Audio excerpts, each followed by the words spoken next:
Hello my dear students, I hope you all are good. So इस video में करेंगे हम एक्सरसाइज 1.4 का introduction part, basic operations on real numbers. Real numbers के ऊपर कुछ बेसिक ऑपरेशंस को इस टॉपिक में स्टडी करेंगे। If we add, subtract, multiply और divide two real numbers we get a real number. अगर हम किसी दो रियल नंबर्स को ऐड, सब्ट्रैक्ट, मल्टीप्लाई या डिवाइड करते हैं तो हमें एक रियल नंबर ही मिलता है। Furthermore, we get the following facts about the real numbers which are also true. कुछ और फैक्ट्स भी हैं जो आपको रियल नंबर से रिलेटेड पता होनी चाहिए और जो ट्रू होते हैं। फर्स्ट इज़ द सम और difference of a rational and an irrational number is an irrational number. इसका मतलब है कि अगर किसी भी रैशनल या इर्रेशनल का सम या डिफरेंस प्लस या माइनस निकालते हैं तो हमेशा रिज़ल्ट आता है इर्रेशनल नंबर। एग्जाम्पल के लिए हमने एक नंबर लिया 2/3 रैशनल नंबर एंड दूसरा नंबर लिया irrational number √3। So a plus b जब हम करेंगे, इन दोनों को प्लस करेंगे तो यहाँ पे इसके नीचे 1 मान के क्रॉस मल्टीप्लाई करके सॉल्व कर लेंगे। तो 2 1 ज़ा 2, 3 √3 का 3 √3 एंड 3 1 ज़ा 3। तो ये जो नंबर हमें मिला है दिस इज़ इर्रेशनल नंबर। ये क्यों इर्रेशनल नंबर है? तो थोड़ा सा लॉजिक लगाओ आप कि √3 एक इर्रेशनल नंबर होता है, उसका 3 से मल्टीप्लाई करेंगे तो भी इर्रेशनल नंबर ही मिलेगा और प्लस करेंगे तो भी इर्रेशनल नंबर मिलेगा और जो आंसर आएगा उसको 3 से डिवाइड करेंगे वो भी इर्रेशनल मिलेगा। तो ये कम्प्लीटली क्या आ गया, एक इर्रेशनल नंबर ही आ गया है। अदरवाइज़ आप इसको सॉल्व करके भी देख सकते हो कि इसको डिवाइड करके √3 से प्लस करोगे तो भी इर्रेशनल आएगा। सिंपल आपको याद रखना है, किसी भी इर्रेशनल और रैशनल का सम हमेशा एक इर्रेशनल ही होता है। इन दोनों का सिमिलरली सब्ट्रैक्शन भी क्या होगा, एक इर्रेशनल नंबर होगा। एकदम सेम है, बस यहाँ पर प्लस की जगह माइनस है। सेकंड, द मल्टीप्लिकेशन और division of a non zero rational and an irrational number is an irrational number. यहाँ पर नॉन ज़ीरो मेंशन्ड है, non zero rational number and an irrational number. So हमें क्या मिलेगा, एक इर्रेशनल नंबर ही मिलेगा। Non zero rational number का मतलब है कि ऐसा रैशनल नंबर जो नॉट इक्वल टू ज़ीरो हो, यानी कि ज़ीरो को छोड़ के बाकी सारे के सारे रैशनल नंबर्स यहाँ पर होने चाहिए। उनका और इर्रेशनल नंबर का मल्टीप्लिकेशन और डिवीजन हमेशा एक इर्रेशनल नंबर आएगा। अब आपको लग रहा होगा कि यहाँ पे नॉन ज़ीरो क्यों नहीं लिखा था, तो आप देखो, अगर किसी भी ज़ीरो को भी हम यहाँ पर इंक्लूड करें, क्योंकि नॉन ज़ीरो नहीं है लिखा यहाँ पे, इसका मतलब ये है कि ज़ीरो को भी यहाँ पर इंक्लूड किया जा रहा है एक रैशनल नंबर में। तो अगर ज़ीरो को आप इंक्लूड कर दें और ऐड करें इर्रेशनल नंबर से तो आपको कैसा नंबर मिलेगा, एक इर्रेशनल नंबर ही मिलेगा, राइट। लेकिन अगर यहाँ पे ज़ीरो हम इंक्लूड करते और ये नहीं लिखते तो ज़ीरो इंटू, क्योंकि इंटू बोला है यहाँ पे एंड डिवीजन बोला है, तो अगर ज़ीरो इंटू इर्रेशनल नंबर करते हैं तो हमें यहाँ पे ज़ीरो मिल जाता है, जो कि कैसा नंबर है, एक रैशनल नंबर है। सो इसी वजह से इर्रेशनल नंबर तभी मिलेगा जब यहाँ पे नॉन ज़ीरो रैशनल नंबर का और एक इर्रेशनल नंबर का मल्टीप्लिकेशन या डिवीजन होगा, तभी हमें क्या मिलेगा, रिजल्ट में एक इर्रेशनल नंबर मिलेगा, अदरवाइज़ नहीं मिलेगा। सो आई होप आपको ये बात समझ में आ गई है यहाँ नॉन ज़ीरो क्यों लिखा था। यहाँ लिखने की ज़रूरत नहीं है, क्योंकि अगर यहाँ पे ज़ीरो आए भी तब भी इर्रेशनल मिलता है, लेकिन अगर यहाँ ज़ीरो आ जाता है तो इर्रेशनल नहीं मिलता, इसीलिए नॉन ज़ीरो रैशनल नंबर यहाँ पर लिखा है। एग्जाम्पल देखें तो एक रैशनल नंबर हमने लिया 2/5 और एक इर्रेशनल नंबर लिया √3। जब हम इसका इंटू कर रहे हैं तो यहाँ पे 2 √3/5 आ रहा है, जो कि एक इर्रेशनल नंबर है। आप इसको सॉल्व करके भी देख सकते हो तो इर्रेशनल नंबर ही मिलेगा। इर्रेशनल नंबर का मतलब कैसा है, रिजल्ट आएगा इसका decimal expansion non terminating and non repeating रहेगा, राइट, क्योंकि √3 का डेसिमल एक्सपेंशन यही होता है। डिवाइड का अगर हम एग्जाम्पल देखें तो इसमें भी वही है, 2/5 के नीचे √3 है, 5 का √3 से सिंपली मल्टीप्लाई हो जाएगा, क्योंकि डिनोमिनेटर के डिनोमिनेटर नीचे अगर होता है तो डिनोमिनेटर्स का आपस में मल्टीप्लाई हो जाता है। अब इसके बाद जो यहाँ पर किया है ये मैं आपको नेक्स्ट टॉपिक में समझाऊंगा। This is called rationalising. So rationalising the denominator वो हम नेक्स्ट टॉपिक में समझेंगे। ये क्यों किया है वो भी मैं आपको बताऊँगा। इसको भी करने के बाद जो आपका आंसर आएगा वो एक इर्रेशनल नंबर ही रहेगा, क्योंकि यहाँ पे √3 आया है रिजल्ट में, दैट्स वाई। अब हम देखते हैं third, if we add, subtract, multiply और divide two irrational numbers we may get an irrational number or a rational number। इसका मतलब ये है कि अगर हम किसी भी दो इर्रेशनल नंबर्स को ऐड, सब्ट्रैक्ट, मल्टीप्लाई या डिवाइड करते हैं तो हमें इर्रेशनल नंबर भी मिल सकता है और रैशनल नंबर भी मिल सकता है। एग्जाम्पल के लिए अगर हम यहाँ पर ये इर्रेशनल नंबर लेते हैं 1 + √2 एंड अनदर इर्रेशनल नंबर लेते हैं 1 - √2, इन दोनों को ऐड करते हैं तो यहाँ पर ऐड करने पे √2 से √2 कैंसिल हो जाएगा एंड 1 + 1 2 हो जाएगा। 2 हमें कैसा नंबर मिल गया, एक रैशनल नंबर मिल गया। बट अगर हम कोई और रैशनल नंबर्स को लेते हैं, फॉर एग्जांपल a हमने लिया √2 + 1 एंड b लिया √2 - 1, इन दोनों को ऐड करते हैं। सो यहाँ पे 1 से 1 कैंसिल हो रहा है एंड √2 + √2 इज़ 2√2। तो यहाँ पर एक मिल गया हमें इर्रेशनल नंबर। ओके, सो इसका मतलब है कि दो इर्रेशनल नंबर्स का सम करने पे हमें रैशनल नंबर भी मिल सकता है एंड दो इर्रेशनल नंबर्स का सम करने पे हमें इर्रेशनल नंबर भी मिल सकता है। आई होप आपको थर्ड प्रॉपर्टी समझ में आ गई होगी। अब देखते हैं रेडिकल साइन का क्या मतलब होता है और इससे रिलेटेड कुछ इन्फॉर्मेशन हम यहाँ पे समझेंगे। Let a > 0 be a real number. एक a हमने रियल नंबर माना जो कि 0 से बड़ा है, n be the positive integer, n एक पॉजिटिव इंटीजर है, such that a to the power 1/n, a की power 1/n is equals to हम लिख सकते हैं n/√a is a real number. Okay, this is the real number. Then जो यहाँ पे n यूज़ किया है, इस n को हम बोलेंगे exponent. Okay, a is called radicand. जो यहाँ पर रूट में a लिखा हुआ है इसको रेडिकेंट कहते हैं और इस सिंबल को हम बोलते हैं रेडिकल साइन। इस पूरी एक्सप्रेशन को हम सर्ड कहेंगे। अगर n की वैल्यू 2 होती है, ये एक्सप्रेशन चेंज हो जाएगी, a to the power 1/2 is equals to 2√a। इसको हम स्क्वायर रूट ऑफ a भी रीड करते हैं, राइट। जनरली जब ऐसा लिखा होता है तो हम इसको square root of 4, square root of 2 या √4 √2 भी कहते हैं। यहाँ पर 2 यूजुअली लिखते नहीं हैं हम। जब हम नहीं लिखते तो इसका मतलब स्क्वायर रूट ही होता है। बट अगर 2 के अलावा कोई और नंबर हो, फॉर एग्जांपल 3, तो इसको हम क्यूब रूट कहते हैं। अब इसके बाद कुछ आइडेंटिटीज़ देखते हैं। Let a and b be the positive real numbers. Then first है √ab is equals to √a into √b। √ab को यहाँ पर इन्होंने लिखा है √a इंटू b।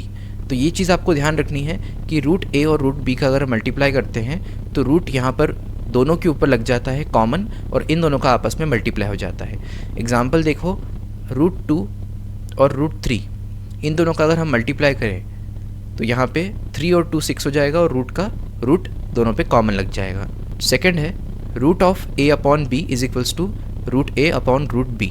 इसका मतलब ये है 3/4 लिखा है यहाँ पे और इसके ऊपर रूट लगा है, तो √3 और √4 हम इसको लिख सकते हैं, अलग अलग इंडिविजुअल रूट लगा सकते हैं और √3 एज इट इज़ हो जाएगा, बट √4 2 होता है, राइट।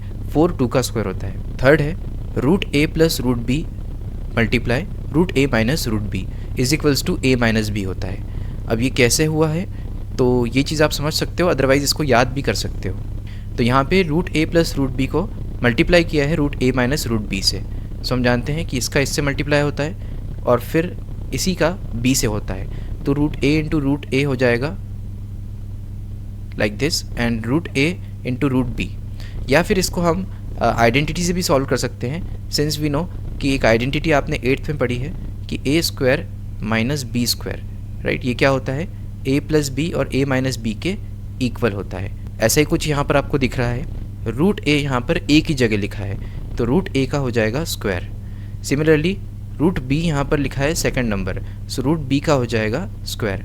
√a का स्क्वायर हो जाएगा a और √b का स्क्वायर हो जाएगा b, तो इसलिए मिलेगा हमें a - b। √a का स्क्वायर a कैसे हो गया, अगर ये डाउट है तो यहाँ पर आप देखो, √a के स्क्वायर को हम क्या लिख सकते हैं। हम जानते हैं कि जो रूट होता है उसका मतलब होता है 1/2, मतलब कि √a को हमने लिखा a टू द पावर 1/2 और बाहर एक और पावर है 2, तो इस 2 का और 1/2 का मल्टीप्लाई हो जाएगा। ये भी हम पढ़ेंगे कि क्यों ऐसा मल्टीप्लाई हुआ है, तो ये एक्सपोनेंट का एक लॉ है जो हम नेक्स्ट एक्सरसाइज में समझेंगे। तो यहाँ पे ये 2 से 2 कैंसिल हो जाएगा और बचेगा ओनली a।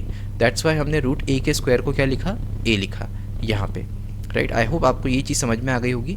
ये भी चीज़ इंपॉर्टेंट है, आपको पता होनी चाहिए कि कैसे √a का स्क्वायर a होता है। इसी तरीके से a + √b, a - √b, इनका मल्टीप्लाई किया, सेम आइडेंटिटी a² - b² से।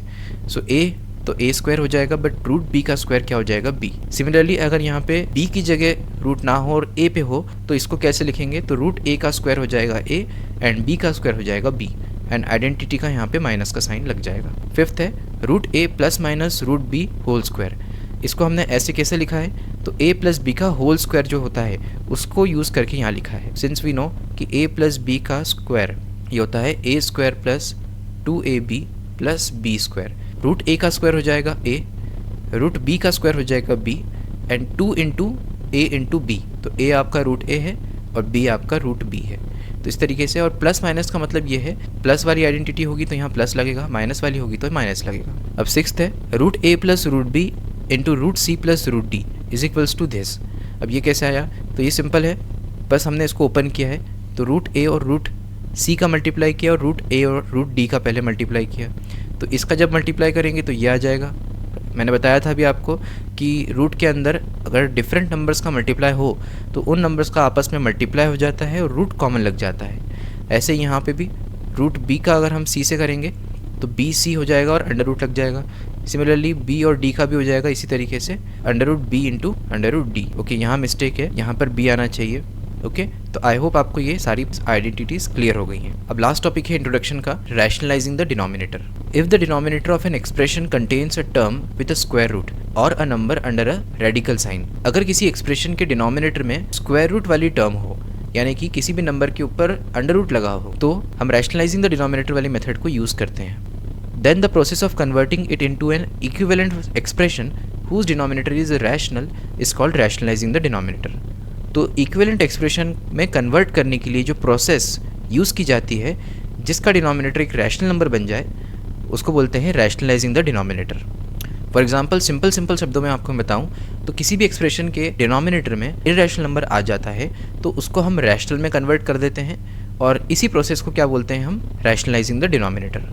जैसे कि इस क्वेश्चन में हमें यहाँ पर 5/√3 माइनस √5 को रैशनलाइज करना है, यानी कि डिनोमिनेटर को रैशनल में कन्वर्ट करना है। सो इसके लिए हमें क्या करना होता है, √3 माइनस √5 कि जो भी डिनोमिनेटर में लिखा हो, अगर डिनोमिनेटर में 2 नंबर्स दिख रहे हैं आपको और उनमें से एक इरेशनल नंबर है, तभी आप उसको रैशनल में कन्वर्ट करोगे, राइट। तो अभी यहाँ दोनों ही इरेशनल नंबर है और बीच में माइनस का साइन है। सेम नंबर्स को हमें यहाँ लिखना होता है √3 √5 ऊपर और नीचे मल्टीप्लाई करके, ओके। बट इनके बीच का साइन जो है वो प्लस का होता है, अगर माइनस है तो प्लस, अगर यहाँ प्लस हो तो माइनस। अब सिंपल मल्टीप्लाई कर दो, 5 का इससे मल्टीप्लाई हो जाएगा तो हम लिखेंगे 5 इंटू √3 प्लस √5 एंड अपॉन में आएगा √3 माइनस √5 एंड √3 प्लस √5। ये तो एक आइडेंटिटी है a minus b a plus b which is a square minus b square. तो a स्क्वायर और माइनस बी स्क्वायर में a जो है आपका √3 है तो √3 का स्क्वायर एंड b आपका यहाँ पे √5 है तो √5 का स्क्वायर। सो ये हो जाएगा 5/√3 प्लस √5। इसमें मल्टीप्लाई हमने इसलिए नहीं किया क्योंकि इससे कुछ हमें हासिल तो होगा नहीं, फाइनल आंसर हमारा यही रहने वाला है, तो इसीलिए हमने इसको अंदर मल्टीप्लाई नहीं किया। अब √3 का स्क्वायर हो जाएगा 3, मैंने आपको बताया था स्क्वायर से रूट कैंसिल हो जाता है, इसी तरीके से यहाँ पर भी 5 हो जाएगा। अब नीचे बचेगा माइनस का 2 और यहाँ बचेगा 5/√3 प्लस √5। तो इन दिस वे आपको यहाँ पर डिनोमिनेटर को रैशनलाइज करना होता है। अब ये तो क्वेश्चन थोड़ा सा अलग हो गया, इसका एक और क्वेश्चन मैं आपको बताता हूँ जो सिंपल है। इस नंबर को ऑब्जर्व करो, यहाँ पे 5/√2 लिखा है। अगर इसकी बात करें, इसको रैशनलाइज करना है हमें, यहाँ पे रैशनल नंबर लेकर के आना है। फॉर दैट आपको यहाँ पे √2 का ऊपर और नीचे सिंपली मल्टीप्लाई कर देना है, क्योंकि इस नंबर के साथ कोई और नंबर नहीं है, कोई और मतलब कि कोई रैशनल या इरेशनल नंबर प्लस या माइनस में नहीं है, तो आपको ये स्टेप फॉलो नहीं करनी है, यानी कि कुछ इस तरीके से रैशनलाइज नहीं करना है। अगर सिंगल नंबर होता है रूट वाला डिनोमिनेटर में तो उसको सिंपली ऊपर नीचे मल्टीप्लाई करके आपको सॉल्व करना होता है। तो इसका आंसर आ जाएगा 5/√2 अपॉन √2 इंटू √2 हो जाएगा 2, राइट। √2 का क्या हो रहा है यहाँ पे स्क्वायर, और मैं बताया था आपको स्क्वायर से रूट क्या हो जाता है यहाँ पे कैंसिल, तो बचेगा सिर्फ 2। तो इस तरीके से रैशनलाइज करना होता है। आई होप आपको ये पूरा कॉन्सेप्ट और इंट्रोडक्शन इस एक्सरसाइज 1.4 का क्लियर हो गया है। सो स्टूडेंट्स, अगर एकदम से सारी चीज़ें क्लियर हो गई हैं तो इस वीडियो को ज़रूर से लाइक कर दो और चैनल को सब्सक्राइब कर दो और अपने दोस्तों के साथ ज़रूर से शेयर करो। Thank you.